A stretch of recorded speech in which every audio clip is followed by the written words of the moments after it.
When you think Viking, you probably picture long ships, raids, and battle axes. But here's the truth. Most Vikings never raided anyone in their entire lives. For every warrior who set sail to plunder, there were dozens of people back home who spent their days farming, trading, and raising families. Today, I'm skipping the battles entirely. I'm going to show you what an ordinary Viking day actually looked like. This is a longhouse. From the outside, it doesn't look like much, just timber, thatch, and a thin trail of smoke. But inside, an entire extended family lived together alongside their animals and their winter food stores, all under one roof. Longhouses could stretch over 20 meters long, split into sections for sleeping, cooking, and storage. In winter, families didn't just live near their livestock, they shared the same room with them, night after night, for months at a time. The animals weren't just for company. Their body heat helped keep the entire household alive through brutal Scandinavian winters, when temperatures could stay below freezing for weeks without ever breaking. Morning starts simply. Flatbread, dried fish, and a soft, tangy cheese called skyr, sometimes alongside a warm porridge made from whatever grain the last harvest provided. Skyr is still eaten across Iceland today, made almost exactly the way it was made over 1,000 years ago, a way of preserving milk through the long winter months. Most Vikings were called carls, free farmers who spent their days growing barley, oats, and rye, and raising cattle, sheep, and pigs. Land wasn't unlimited, so the same families often worked the same fields for generations. Livestock wasn't just food. Wool clothed the entire family, animal fat fueled their lamps, and hides became everything from shoes to tent covers on long voyages. This, not stolen gold, was the real Viking economy. Grain, wool, and livestock grown, traded, and taxed like any other farming society across Europe at the time. Viking women could own property, inherit wealth, and even divorce their husbands, rights most women in Europe simply didn't have. The keys she wears aren't decoration. They controlled access to everything the household owned. Behind those locked doors sat the family's entire wealth for the season. Dried meat, stored grain, spun wool, all of it managed and protected by her alone. When men left to trade or raid, it was women who ran the farm and household, sometimes for a few months, and sometimes permanently, if their husbands never returned home at all. By midday, we've reached a trading town, somewhere like Hedeby or Birka. Blacksmiths, shipbuilders, and weavers all work here side by side, alongside merchants selling goods most farmers would never see in their lifetime.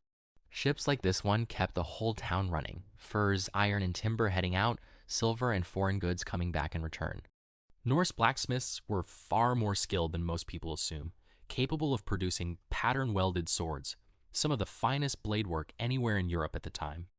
And it all started here, in yards like this one. Shipbuilding skill passed down directly, father to son, generation after generation, the true backbone of everything Vikings would eventually become known for.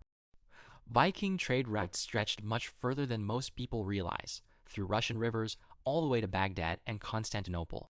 Archaeologists have found thousands of Arab silver coins buried in Scandinavian soil, proof of just how far this network truly reached. Meeting a trader from thousands of miles away wasn't rare here at all. Viking trading towns were some of the most internationally connected places anywhere in Europe at the time. Childhood didn't last long in this world. Boys were already learning farming, fighting, and shipbuilding by this age, and most people married in their late teens rather than waiting decades the way we often do today. Girls learned weaving, cooking, and how to run a household, and weaving mattered far more than it sounds.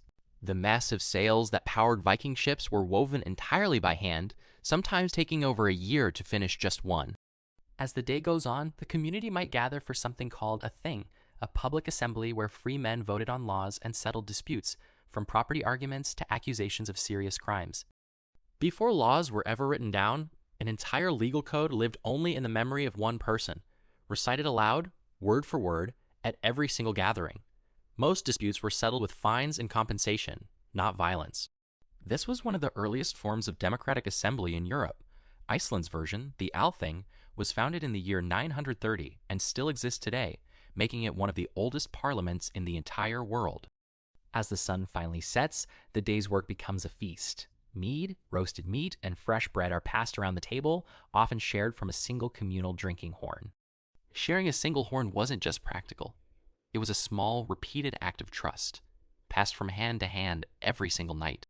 This is when the mythology comes alive. Tales of Odin, Thor, and Ragnarok, passed down by firelight for generations, long before any of it was ever written into the sagas we read today. These weren't just bedtime stories. Norse mythology shaped how people understood fate, courage, and what waited for them after death. A framework for making sense of a genuinely brutal world. No raids today, no battles, just farming, trading, family, and stories. The actual daily rhythm of most Viking lives repeated for centuries, largely unnoticed by history. And centuries later, this is partly how we know any of it at all. Carved messages like this one, left behind over 1,000 years ago, still standing. Quiet proof that ordinary lives leave a mark too. I'm Stix, and this is Stix Through Time. If today changed what you thought Vikings actually were, subscribe. There's a lot more history hiding behind the myths.